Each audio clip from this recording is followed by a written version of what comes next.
Bueno, para los que no nos habíamos visto en este año, un feliz año. Bienvenidos a este arranque, segundo arranque de las plenarias del Foro de Presidentes. Tuvimos ya a Daniel Mejía, secretario de Seguridad del Distrito, en una plenaria extraordinaria que recibió excelentes comentarios. Hoy tenemos invitado al señor Stephen Harrison, presidente de su empresa, que nos va a hablar ética, cultura organizacional y el liderazgo del futuro. Le pedí el favor de que me dejara los tiempos que necesitamos para siempre dar los anuncios de nuestro foro de presidentes. Primero que todo, bienvenida a nuevos miembros. Por favor, el doctor Juan Pablo Campos Vargas, gerente general de Kyoto Lojas Beans, exportadora de café certificado de sostenible. Juan Pablo, si eres tan amable. Bienvenido, Juan Pablo. Exportador al Japón de café de excelentes calidades. Felicitaciones a logros empresariales de parte de todos los miembros del Foro de Presidentes, a Luis Fernando Jaramillo, quien ocupa la presidencia de Heinsohn Business Technology, empresa ganadora del premio Ingenio Colombia 2015 en la categoría Impacto Social por el desarrollo del software Sismaná.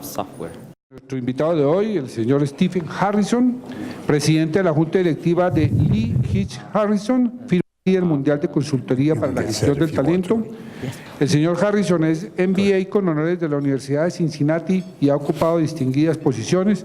Fue presidente mundial de Lee Hitch Harrison entre 1982 y 2002 y director general de servicios de carrera de ADECO, la mayor empresa de soluciones de recursos humanos en el mundo. También ocupó la gerencia de calidad mundial y fue oficial de recursos humanos de ADECO.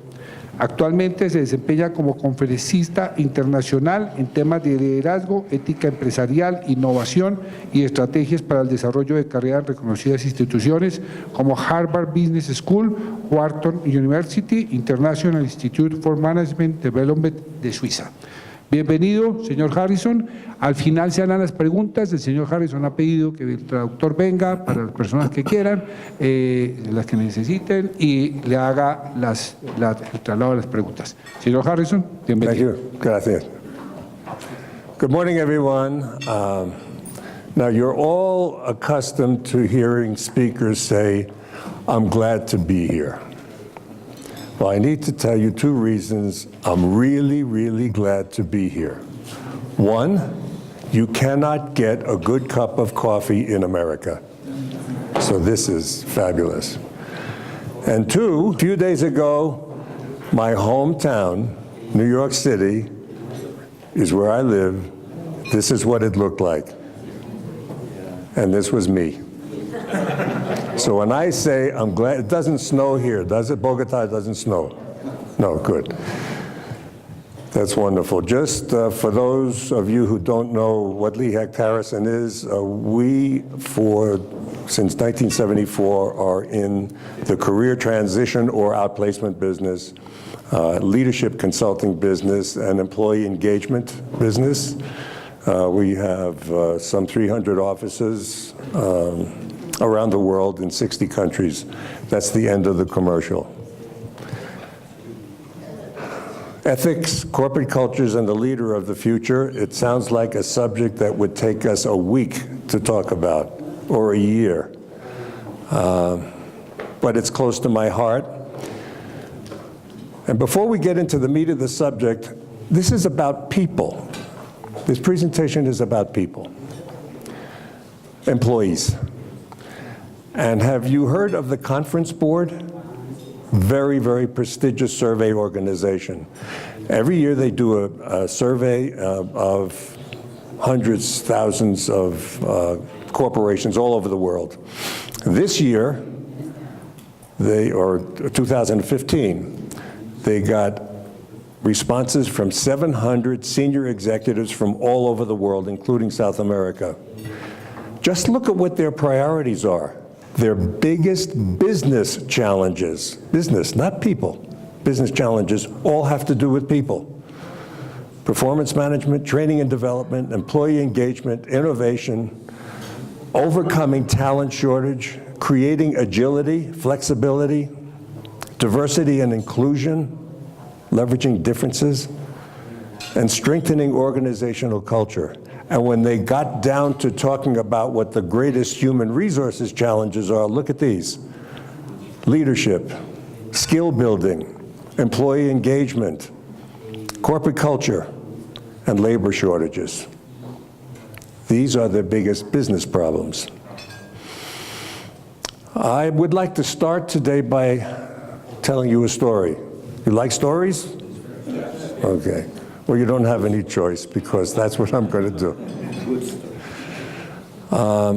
I've been with this company for 34 years. In 1995, I've been with the firm for 15 years. I felt wonderful about everything. The company had grown to something like 30, 40, 50 million. I had 10 or 12 people reporting to me. I loved them. I thought that they loved me. I thought we were deeply engaged, you should pardon the expression, until one day, 6 or 7 of them walked into my office, closed the door, and sat down unannounced. And I said, "What is this all about?" And they said, "Steve, your culture is not good anymore." I said, "What?" "It's not working anymore here." I said, "What do you mean?" "Well, you need to get a coach." I said, "What? For me? A coach for me?" And they said, "Yes, and you need to take 360 feedback."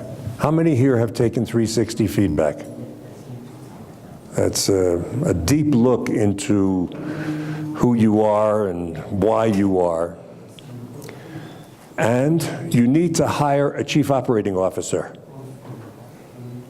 I said, "You're kidding." He said, "No."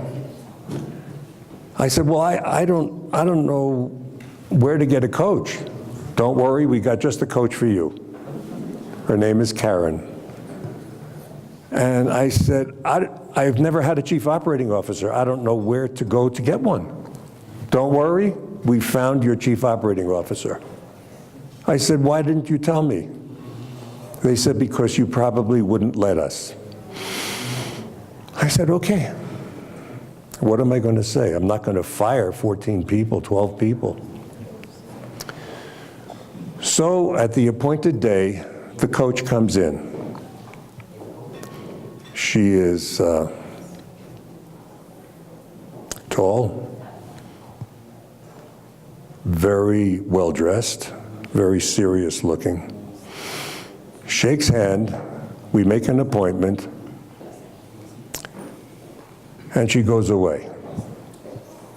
The next day, in comes my new chief operating officer, whom I did not even interview. And he said, "Hi, Steve, this is the start of a new day, the start of a new culture transformation at Lee Hecht." I said, "That's wonderful." I said, "Why are we doing this?" He said, "Never mind, your culture wants to do this. Let me describe this guy to you. His name is Ray.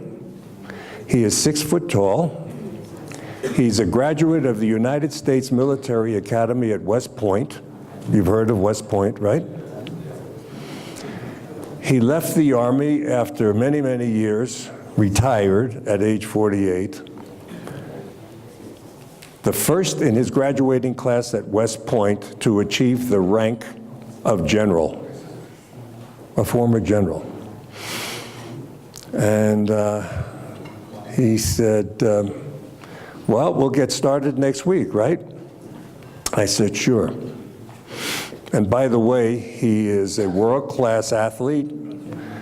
He's a skier, and he is an equestrian, you know, horses, Now, if you come from New York, horses to me are like large dogs. We don't know anything about horses. But he was a very impressive guy, regal looking. The following week, he comes in and he said, okay, let's get started. What are your marching orders for me?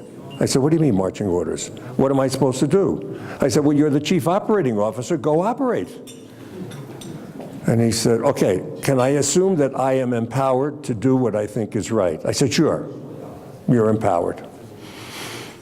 So I go to my office, he goes to his office. I come in the next day, and I see that Ray has been on a business trip, or the next week, and I see that Ray has been on a business trip.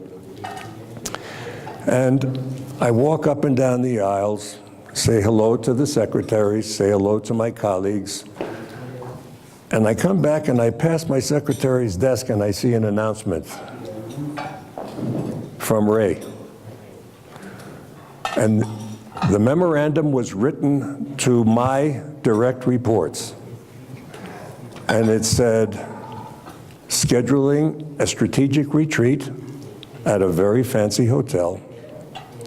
Purpose of the meeting, to refresh, to renew Lee Hecht Harrison's strategic vision. I said, oh, that's interesting. And then I saw the distribution list for this 3-day off-site retreat. Who do you think was not on the distribution list? Me. I almost died. Then I said, it must be some mistake. The next day, Ray comes in, and he says, hi, Steve, how's it going? And I said, not very well. He said, what's wrong? I said, well, we have a problem. There must have been a clerical error. I noticed that you wrote a memorandum to my direct reports announcing a strategic offsite, but my name was not on the list. He said, that wasn't a mistake. You're not invited. I said, what do you mean I'm not invited? He said, well, you told me I was empowered, right? I can do what I want. I can develop my own priorities. I said, yes. Well, that's my priority. I think your strategy needs to be updated. So I'm taking these people away, and we're going to talk about that for 3 days. Do you have a problem with that, Steve? I said, no. No, it's fine. So right away I thought about my wife. You have not met her. My wife is a psychologist. My father was a psychiatrist. Can you imagine? Like yesterday she said, I'll have a good trip. Where are you going again, Steve? I said, to Bogota. How does that make you feel? Psychologist talk. Are you experiencing separation anxiety? Everything is complicated, so my passion in life is to keep everything, including leadership, simple. Simplify everything at all costs. So instead of calling my wife or my mother, I sat in my office, not feeling very good. The next day, I meet my coach for our first official meeting. And she said, so talk to me, what's going on? I said, well, I told her the story, and there's this guy, Ray, and I said, this is unbelievable. We met in Ray's office, and he's got the American flag all over the place. He's got pictures of himself jumping on horses, and he's got a picture of himself on top of his ski slope in shorts. He's Macho Man. She said, yes, go on. And I said, he's taking my people away at an expensive resort, spending thousands of dollars, talking about my strategic plan. She said, go on. I said, go on. This is terrible. This is a sin. This should not be allowed. I mean, the name of the company is Lee Hecht Harrison, not Lee Hecht Ray. She said, how does that make you feel? I said, oh, man. I said, I feel terrible. She said, I have a question for you, Steve. I said, what's your question? She says, tell me what you know about leadership. I said, excuse me? She said, tell me what you know about leadership. I said, leadership, moving forward when you're in front. She said, Steve, it's in your brochure, Leadership Consulting. Tell me what you know about leadership. I said, well, I can mention some leaders. John F. Kennedy, Franklin Roosevelt, the Reverend Dr. Martin Luther King Jr. She says, Steve, you're not answering my question. Tell me what you know about leadership. And I'm saying, she wants a female example. Mother Teresa? This is the truth. She closed her folder, took out an envelope from her handbag, and gave it to me. I said, what's that? She said, it's my invoice. Your invoice? She said, yes, the meeting is over. I said, why is the meeting over, Karen? She said, because you don't get it. You don't understand. I said, what don't I understand? She said, you don't understand that your culture wants something different from you now. And it's not operations, because you've reached the level of your incompetence in operations. You've heard of the Peter Principle? She said, that's you. And what they want from you is leadership, and you can't even tell me what it is. So this meeting is over, she said, and you're going to go out and spend the next 2 months learning everything you can about leadership, and then we'll get together again. Well, I was shocked, I was devastated. But in an effort to make the most of it, would you be interested in hearing what I've learned? And that was in my mid-50s. So what I've learned was, it's a word that we use almost every day. I've learned that it's complex. There are lots of different kinds of leadership. Command and control leadership, situational leadership, like people who were not a leader until an event happened, like Rudolph Giuliani, became the most leader-like he ever was after 9/11. Winston Churchill. There are people who believe that you have to be born a leader, otherwise you're not a leader. There's charismatic leadership, there's servant leadership, there's primal leadership, and there's level 5 leadership, personal humility and passion. So already I'm confused. And of course, who can think about the word leadership without asking, am I one of those? And I asked myself that question. My answer to myself was, well, yeah, but it's all in the eyes of the beholder. It's not like you walk down the hallway at Lee Hecht Harrison and your employees say, good morning, Steve, and by the way, you're a wonderful leader, or you're a bad leader. How do I get the feedback? Then I said, maybe it's charisma. Maybe I don't have enough charisma. Well, I've heard of leadership development programs, but are there charisma development programs? So I can get some of that. And of course, there are not. And if leadership is something you can learn, where do you learn it? Do you have consultants come in? Do you go to universities? Do you hire people who are experts in leadership? And how can leadership be effective in today's collaborative world where everybody is supposed to share their opinion? How can leadership be effective in an e-world, an electronic world? in a global world where you don't even see the people that you lead. How can that happen? How can you be an effective leader in a multi-generational workforce where half the people believe in bosses and budgets and the other half believe in vision and values? You can't be 2 or 3 different kinds of people. So where do I come out on all of this? Well, I can only hope to this day, a couple of decades later, that I'm getting better at leading. But the one thing I can tell you is that I'm a learner, and I hope you will continue to be too. So I started with the definition that my coach said. How do you define leadership? Well, I found a little magnetic sign that says, leadership is the ability to hide your panic from other people, right?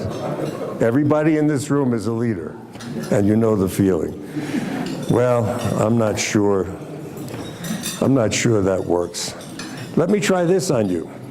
Leadership is the ability to unify and pull together diverse talent and resources toward a common goal or purpose. My daughter just took a job in Silicon Valley, and in her last interview, they asked her, tell me how to define leadership. And I think everyone looking for a job should know how to do that within 5 seconds.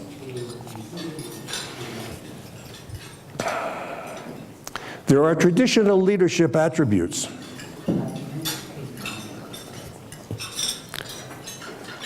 Competence. Someone who's not competent can't be a leader. A sense of purpose or vision. Between you and me, I don't like the word vision in the business context, because if you look it up in the dictionary, it says dreamlike. It says ethereal. It's not tangible, but a sense of purpose, very, very important. Communication skills, of course. And integrity. Integrity. It's in red here because it's the most important leadership characteristic in my judgment. And I love, since my coach, to study about leadership and read everything I can about leadership. And I carry around with me every day a list of some 30 or 40 leadership characteristics. And I like to read leadership experts who inspire me. Here's one, Anthony Bell, who wrote Great Leadership. He said, the absence of character leads to an organization losing its soul. When it loses its soul, it loses its credibility. When it loses its credibility, it loses its leaders. When it loses its leaders, it loses its destiny. David Cottrell, from a little booklet called Listen Up Leader. You control the thermostat for the climate in which we work, and today's most important benefit is integrity. He said, without integrity, you can never develop trust. Without trust, you'll never develop people. Without people, you'll never maintain a following. And without followers, you will have no one to lead. He said, we are judged by what people see every day. It's always showtime. No lie is small enough that it doesn't matter. And from a consultant from the consulting firm of PricewaterhouseCoopers, the softest pillow is a clear conscience. The softest pillow is a clear conscience.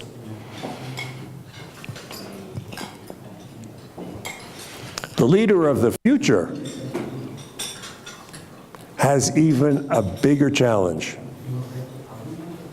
He or she has to be accountable, adaptable, agile, because a leader is not going to know what tomorrow is going to be. They have to be collaborative for sure, but they have to be decisive also. Emotional intelligence is important to a leader. They have to bring their real self to the workplace. not a manufactured self. Even let the employees know a little bit about themselves. What do they do for fun? What's their family like? It creates simpatico. Innovative.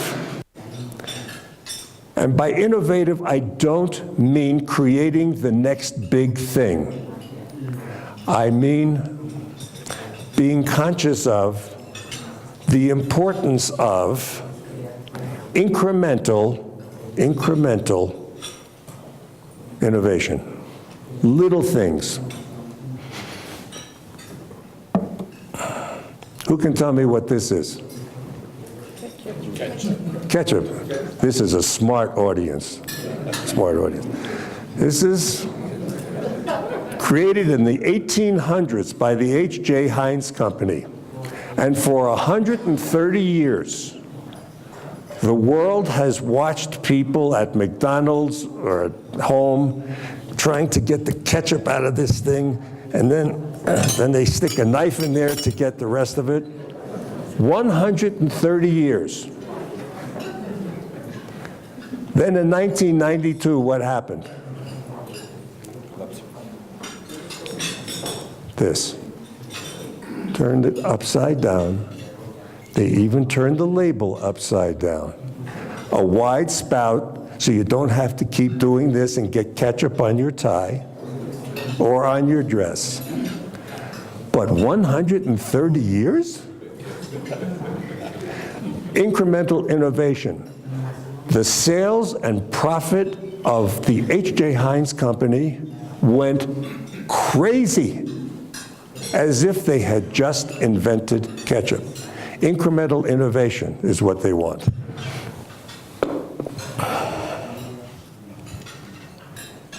Inspiring.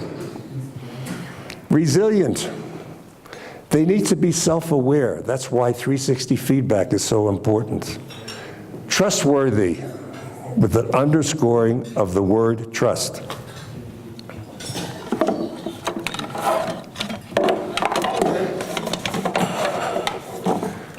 Who can tell me what this is? Nobody? I thought you were an intelligent audience. Somebody said coat hanger. Terrific. Your prize is a new car. Just when I got used to watching that, I checked into a hotel in London, and I opened the closet and I saw this. Have you ever seen this? Oh, yes. Yeah. So I looked at that, and I said to myself, this hotel is telling me this. Steve, thank you for coming to this hotel and for spending so much money every night. But unfortunately, we don't trust you because you came here with the intention of stealing our coat hangers. And we want to make sure that you do not steal it. And if you do, you can't use it. And I know what you're thinking. I stole the darn thing anyway. That's right.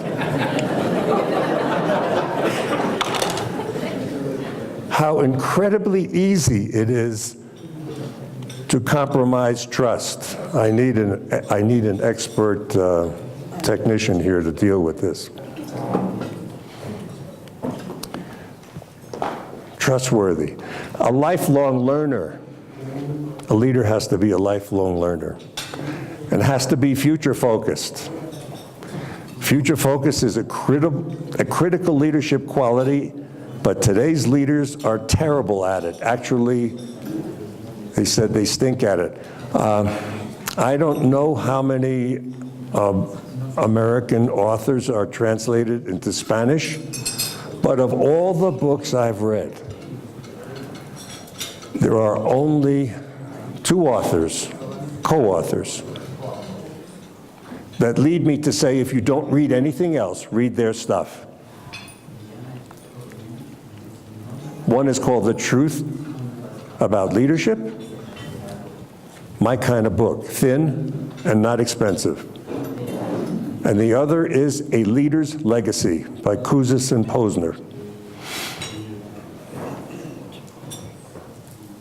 So let's talk about the first thing that we're dealing with, and that is the future. One of the most frequently asked questions, in my case anyway, tell me if this is true with you,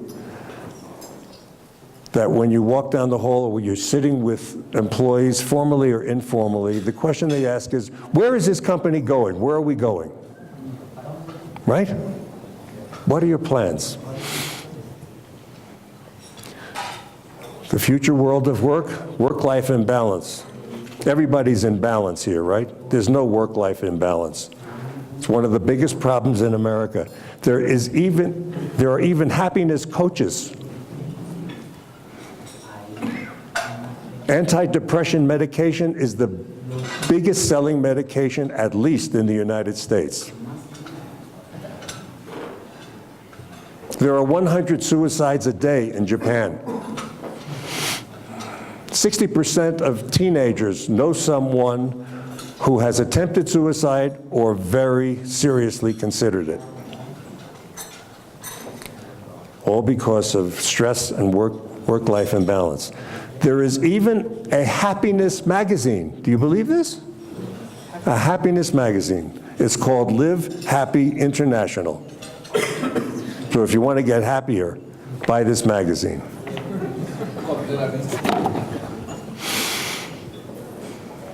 Virtuality. I belong to a future trend organization, and I have so for years. And it's the most stimulating thing. I'm not advocating that all of you belong to a future organization.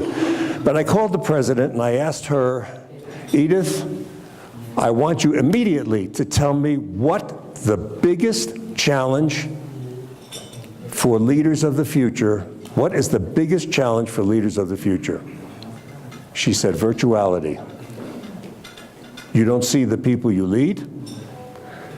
People are not around because they're technology self-sufficient, or they're traveling all the time, or because they're global, or because they're working from home. How do you lead in a virtual world? Innovation imperative, and we talked about that. A leader doesn't have to invent things.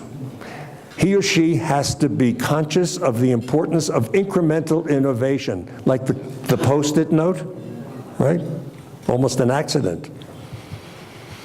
People who are experts in innovation say if you create an enabling innovation culture, you will have accidental surprises. Velcro was an accidental surprise. We all know what Velcro is? Yeah?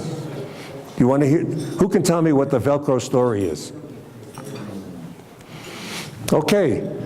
A scientist in Zurich, Switzerland was walking his dog through the fields, and his dog got those little birds that sometimes stick to your socks, those little, what do they call them?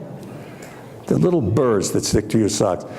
And he went home and he was interested that they were sticking to his dog's fur. So he took a couple of them out and he put them under the microscope, and he saw that the burrs had these little hooks.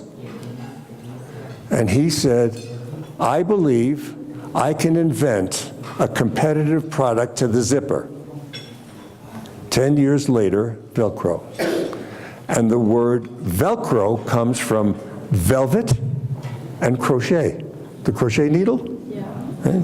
How's that for trivia? Right? Create an innovative environment, enable multi-generational workforce. Probably too much has been talked about it. The United States, and maybe here too, is an aging workforce. So how do you lead an environment, and how can you be authentic and effective when your employees are veterans like me, baby boomers, Generation X, Generation Y, and the millennial kids? The aging workforce is something that I'm part of, I'm proud of, and I've developed personal strategies so I can sustain my employability. And I have to meet with the new CEO, my successor, every year to be sure he still loves me. The millennials. You're familiar with the term, right? The millennials? Here they are. Digital addiction. on a date, at the movies, on the wedding day. Digital addiction. There was a wonderful book written called Alone Together, a woman from MIT, that is very sobering on this subject. Robotics. We could talk forever about it, but the world is going to see a very, very different environment. I was just reading a Fortune magazine special that they've done on self-driving cars. Within 25 years, self-driving cars. Within 100 years, nobody will even be able to relate to the concept of a driver. And it's going to transform cities. It'll transform safety statistics. Flexible work styles. Working from home, working part-time, portfolio careers. Corporate social responsibility and sustainability, very controversial. If you listen to Milton Friedman, the economist, he says, nonsense. Corporate social responsibility should be removed from the vernacular of every language, because it should be intolerable, if not illegal, he says, for a corporation to spend investor money on something where you can't measure the return on the investment. The other side of the argument is, yeah, excuse me, but we live, thank goodness, in an environment that enables businesses to start and develop a reasonably democratic environment. And that's a privilege, that's a blessing. And we ought to give back to some degree. The truth probably lies somewhere in between. But it's a future trend. Just ask the millennials. The millennials who come through your door and want to be hired are very focused on that. And self-marketing. Everyone in this room is a salesperson, and the product is you. I think about this, in my case, every day. And I've thought about it ever since I had that coach. And culture-focused leadership. Culture-focused leadership.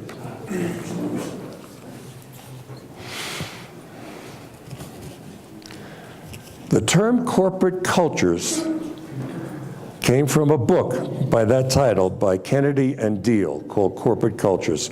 It's as good a read right now as it was back in 1982 when it was written. It's worth reading.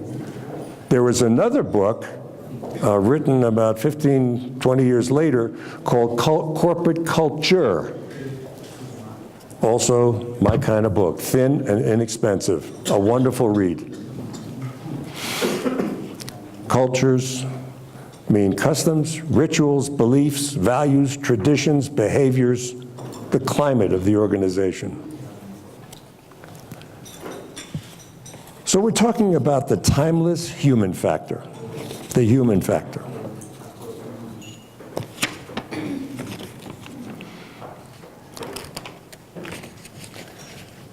Ten years ago, these were the headlines, at least in the United States and probably throughout the world.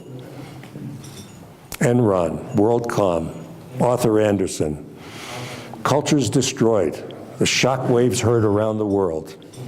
Tyco, the man who was acquisition crazy, bought everything that was not nailed down, and lost his sense of personal integrity. He spent company money using his corporate apartment, buying a $30,000 gold leaf shower curtain. Has to be the cleanest CEO on the planet. And a $12,000 umbrella stand.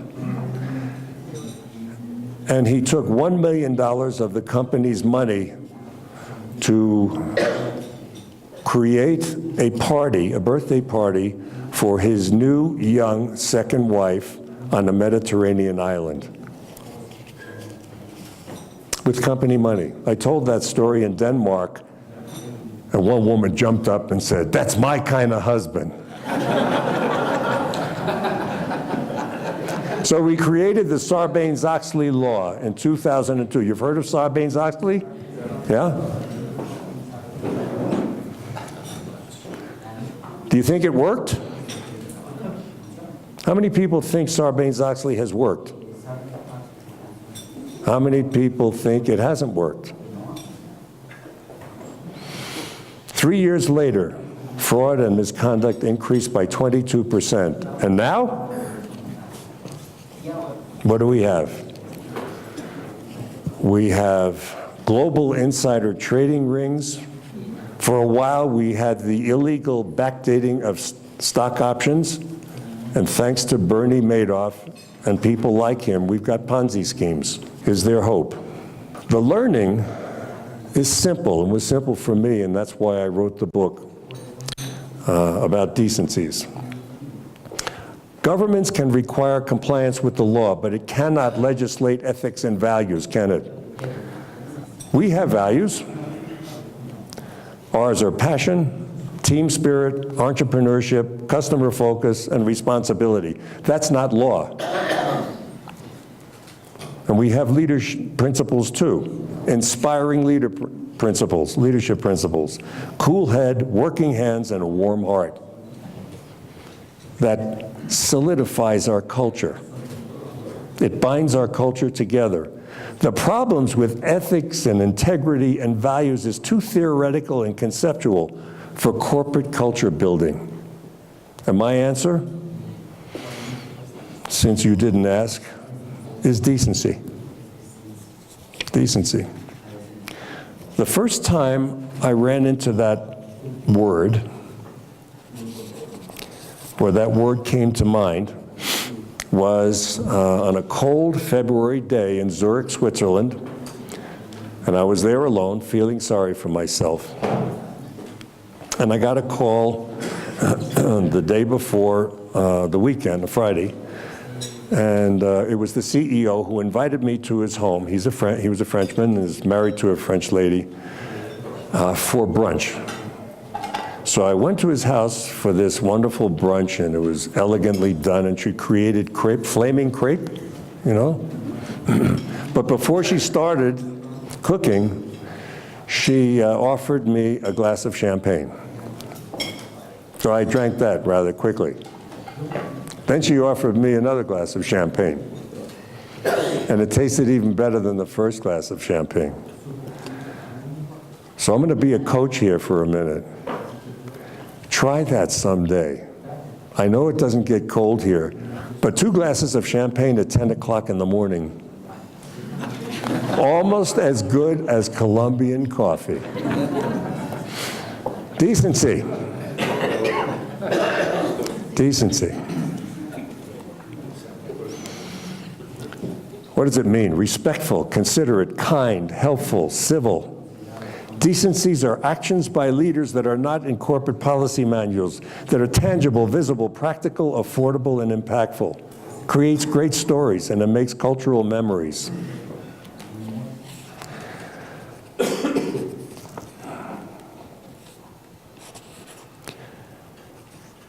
Human touch matters. Human touch matters very, very significantly. It's not a frill. It's almost mandatory if you're going to have a well-bound culture.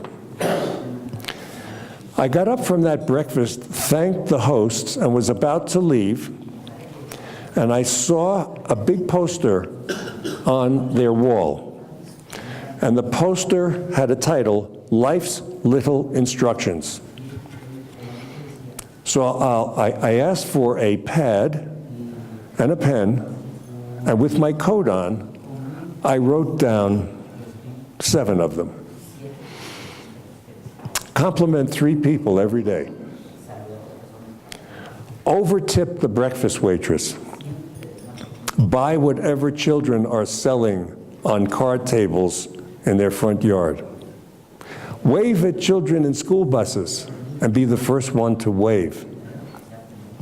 Keep secrets and keep promises no matter what. Praise people in public, but criticize them in private.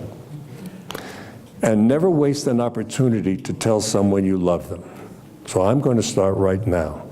I love you for being such a patient and tolerant audience. I know you're going to go back to work and they're going to ask you, what was Harrison like? He said, I don't know. He was throwing around ketchup bottles and telling us that he loved us.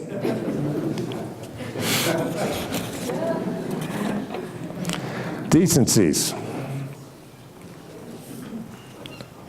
The problem with that kind of decency is that it's every day and it's not necessarily in the business context. So I'll give you some examples in the business context. There's no such thing as little people. This Ray that I was talking to you about before, asked me to go on a business trip with him, so I did. And he led me to the Sacramento, California office of Lee Hecht Harrison. And he said to the receptionist, hi, how you doing? She said, fine. He said, what's your name? She told him. He said, how long have you worked here? He said, well, about five years. You must really like it. Why do you like working at our company? And by the way, what do you do for fun? She says, I'm a skier. He said, so do I. So am I. He called it the 2-minute small talk, 2-minute schmooze. And what he taught me in that exchange is that receptionists are not just receptionists. They are the corporate concierge. They will meet more important people than you will meet in any given month, or at least talk to them on the phone. And more importantly, they talk to other receptionists around the company. They are the secret weapon in your culture. So I tried it out. I went to one of our offices in New Jersey and I said, hello, I'm Steve. Ray was not with me. What's your name? Said Nancy. Hi, Nancy, how long you been here? She told me. My host, the regional director who was with me, said, Steve, stop. Nancy, give Steve your business card.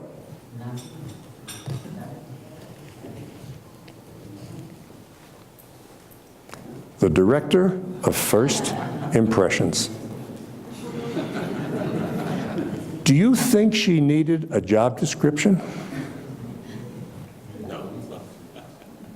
What did that decency cost? Next to nothing. A few hundred business cards. But when she gave me that card, I felt the sense of pride that she exuded, the big smile on her face, and it cost nothing. It was a decency. So that's about saying hello. What about saying goodbye when you have to terminate people? We're in that business. What do you say? When do you say it? What words do you use? Where do you say it? How do you deal with your culture who are going to ask the question, whatever happened to him or her? Because the most important thing in terminations, downsizings, and layoffs is not that they happen, because the world has come to understand that that's an issue today, but that the most important priority in terminating people is maintaining their dignity. Decencies. Southwest Airlines had a chief human resources officer who convinced the chairman to create a culture committee to honor people in unglamorous jobs, like the top cleaner award and the top wrench award. At Campbell Soup Company, familiar with Campbell Soup? The famous and longtime CEO, Doug Conant, every day he was in the corporate headquarters, would write a thank you note to some employee when he's heard about something good that they have done or some way that they've helped the company. And if you go around Campbell's Soup, even today, you see some of those handwritten notes from the CEO on the wall. Very impressive. Herb Baum from the Dial Corporation would take a chair, sit in the middle of the factory floor, gather the people around him, and say, ask me anything you want to ask about me or about the company, and I will give you an honest answer, with factory workers. Gore-Tex, the W.L. Gore Company, you've heard of Gore-Tex, it's a waterproofing product, very innovative company. And they believe that the secret to creating an innovative culture, an enabling culture, is to make it failure tolerant. So not only does he insist on the people celebrating innovation successes, but celebrate innovation failures and thank the team that worked on it even though it didn't work out. Do you think that's an engagement tool? I do. I do. Decencies are only 2% of what we do, but they're 98% of who we are. The poet Maya Angelou, who recently passed away unfortunately, said, "I've learned in my life that people will forget what you said, they will even forget what you did, but they will never forget how you made them feel." They'll never forget how you made them feel. So what's the payback? What's the return on this investment of decency? Why bother? Here's why. Employee retention and engagement. Very eloquent and very simple by two authors from Towers Watson it's called now. Know them, grow them, inspire them, involve them, and reward them. Why? Because research has shown that only 31% of employees in any given company are engaged. Over 50% are unengaged, and 17% are actively disengaged. And engagement is about leaders understanding that they have followers, getting to know that employees have only 4 questions in their mind. What am I supposed to do? Will you let me do it? Will you help me when I need it? Will you know how I'm doing? Will you know how I'm doing? Will you let me know how I'm doing? Okay, when I go around giving this presentation,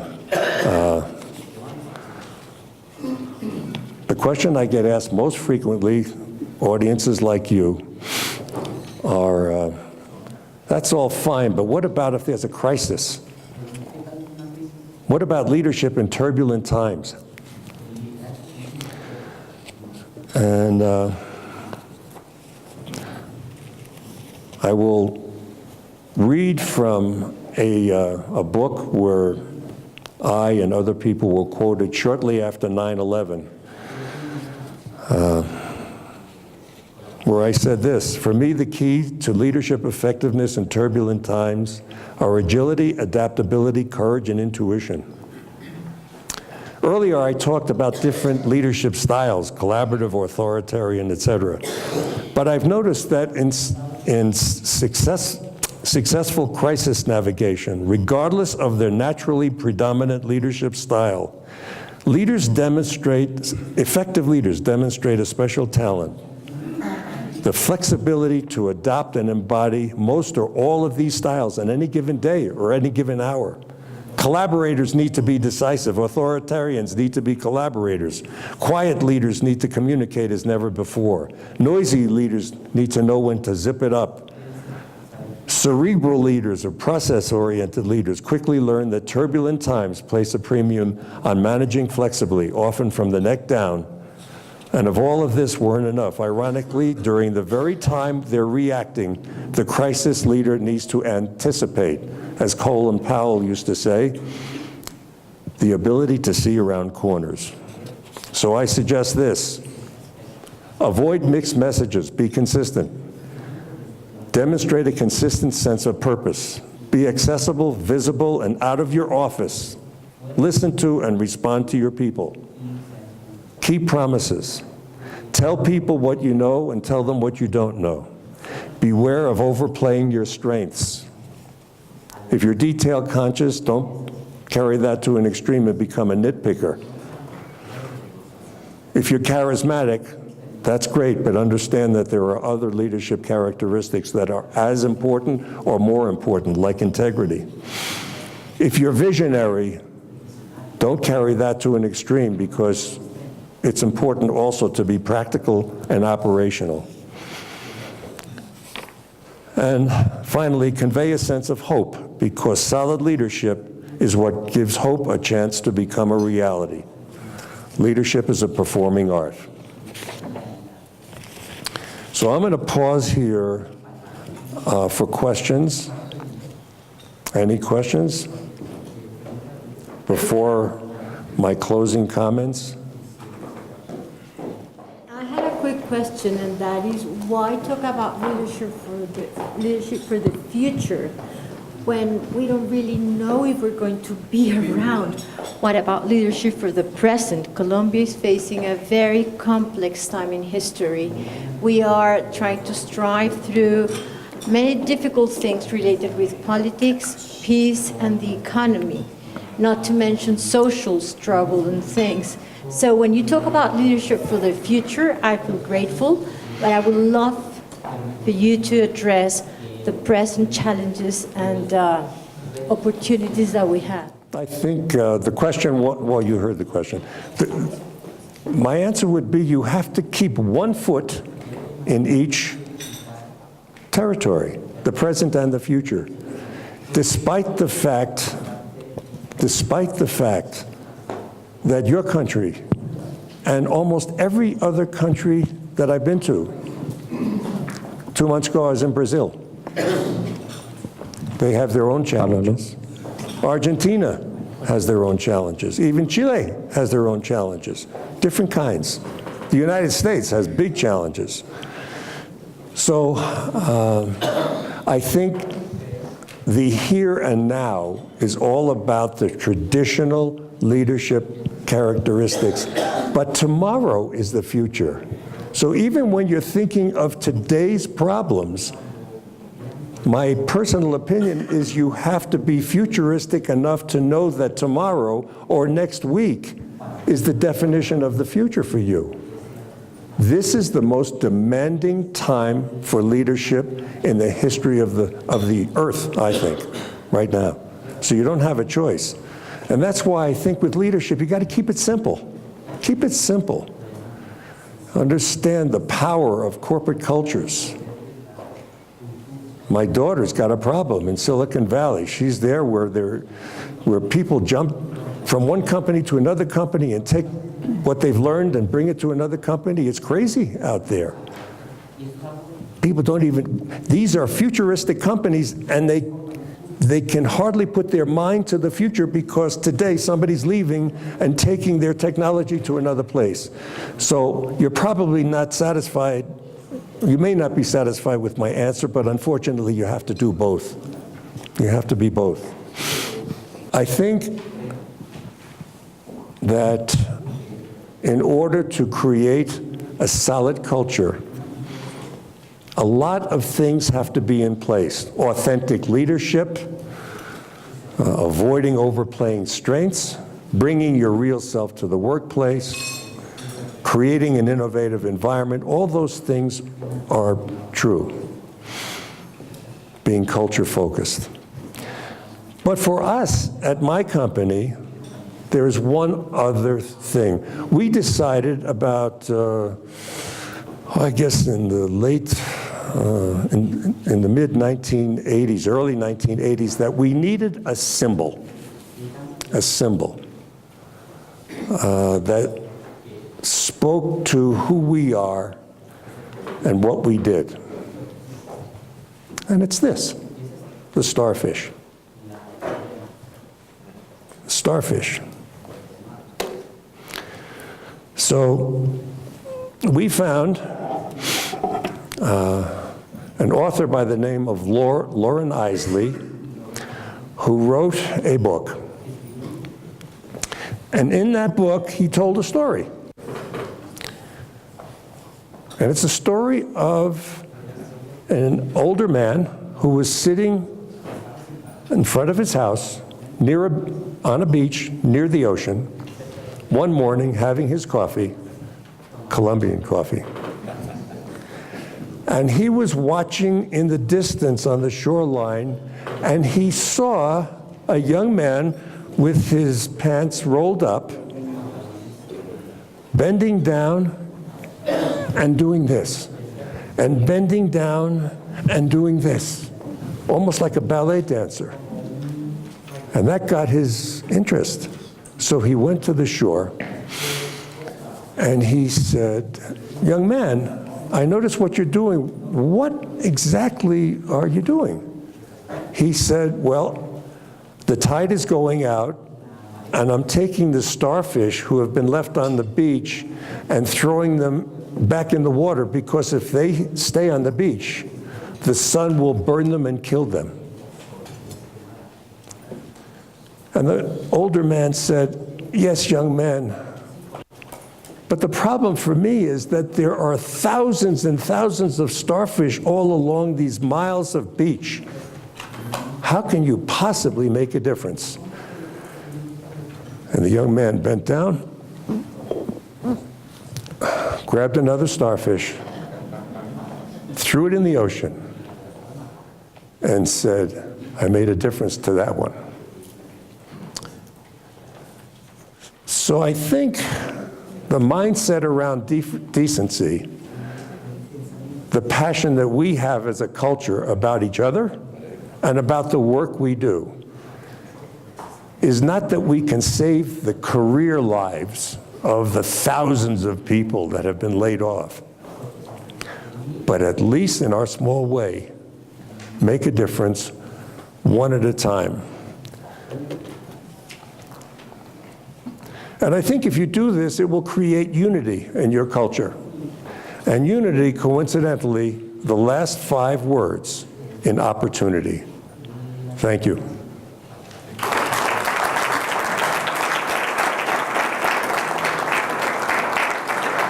Yes, sir. I have a question. Yes. How do you see Colombia? What do you think about Colombia now? What did your wife said to you when you told her that you were coming to Bogota? What Well, did she she, with the help of my colleagues here, and people in New York from our headquarters,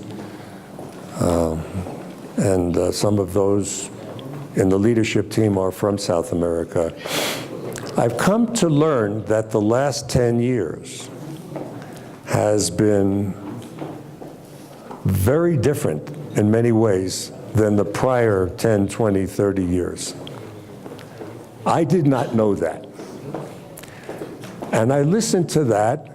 I was shocked, I was surprised, and I found myself smiling. And it said to me that you were on the cusp of creating one of history's small miracles, with all your challenges, not the least of which is petroleum. I know that. In Brazil, there are some ethical issues. I know that. But I get the sense that despite the fact that it has not all been fixed overnight, and that it's a little bit like 2 steps forward and 1 step back, you know? For the first time in memory, I am hearing that Colombia is hot. Not just hot weather, but hot. And I think there will be some mistakes. I think there will be some disappointments. I think there will be some politics. But you remember the leadership characteristic, a sense of purpose or passion? That's what I feel. I may be too idealistic. Am I wrong? No. I don't see it everywhere in South America. I don't. And I've been to most of the countries. I don't see it everywhere. Any other question? Hello, thank you. I was wondering if you could develop a little further on what you said, that the people are now a lot more empowered than they used to be. So I think that may bring up a clash between, but everyone is expected right now, and most of the people want to become a leader of their own. What do you foresee happening in terms of clashing of those leaderships? Because you said that there are different kinds of leadership. How can you manage, and is there a way to tell when I should relinquish my leadership to someone else? Have you had any experiences on that? So your question, let me be sure I understand it. Your question is, when you give leadership authority to someone else, are you putting yourself at risk? No, it's more in terms of like nowadays everyone wants to be a leader because they're so empowered with the internet, so everyone wants to be a leader, and I think that in a world of leaders nothing may happen, so you require people, leaders and followers. So is there some sort of research on how to develop that Believe it or not, of leadership? Believe it or not, I was thinking of your exact question on the plane last night. Your exact question. Because leadership has gotten so crazy with leadership development and leadership education and 360 feedback and leaders at all levels. I hope I'm not in trouble with our people. We have a product called Leaders at All Levels. And you're right. Not everybody can be a leader. So if you're number two, to me what's important is that you're not the number two. It's important to me that feeling someday that you could become a leader and understanding that most, not all research, most research says that leadership is not a DNA thing, that you're not born with it. I think it's important for every human being from teenagers on start to understand leadership. Because wherever they go in life, including children, I have 3 kids, and I've got to be a leader, or at least I had to be a leader. Now they don't listen to me. But I had to be a leader for a while. I had to know when to empower them. It's like, here's an analogy. A baby carriage. If you have a little baby and you're wheeling the baby in a baby carriage, and you hold on to the handle too tight, you give the baby a bumpy ride. If you hold the handle too loose, the baby carriage will slip out of your hand. But if you hold it just right, it won't escape, and it won't have a bumpy ride. It'll be just right. So I think you need to be a leader in your community. I think you need to be a leader in your family. Everybody in their lives will have an opportunity to have to be a leader one way or another. Rudolph Giuliani's approval rating in New York before 9/11 was 28%. He was amazing after 9/11. I couldn't stop listening to him on the radio. He said, unbelievable. Unbelievable. Afterwards, maybe he partly returned to his old self. So I don't think it's illegal to learn a little bit about leadership. I just think that leadership has become too complicated. This stuff is simple, no? 4 or 5 basic leadership characteristics, knowing a little bit about the world of work, and what you said. What's your name? First name? Maria? Lucia. Maria. Maria. What Maria said, was it true? And the answer was, you got to keep one foot in the present and one foot in the future, because the future is tomorrow. I think it's a matter of perspective. There are almost 3,000 books on leadership right now. And guys, 99% of it is garbage. It's garbage. Honest. I've come out with maybe 3 authors. If you read nothing else, read Kouzes and Posner. They're also famous for writing a leadership challenge. For me, it makes my hair hurt because it's 500 pages long. It's wonderful, but it's 500 pages long. I like their 2 skinny books. Right? The Truth About Leadership, which is a beginner's book on leadership, and A Leader's Legacy. Run to buy those 2 books. Did that answer your question a little bit? Yeah?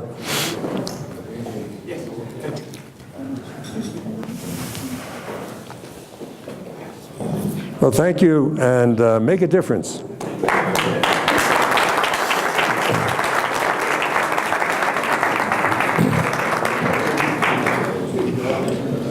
Thank you, Mr. Harrison. It's a present of the Foro de Presidentes to you Thank for you. coming here. Thank you to Juan Carlos Linares, that is our member, that have the opportunity to stay with you. Thank you. Thank you very much. Appreciate it. Thank you.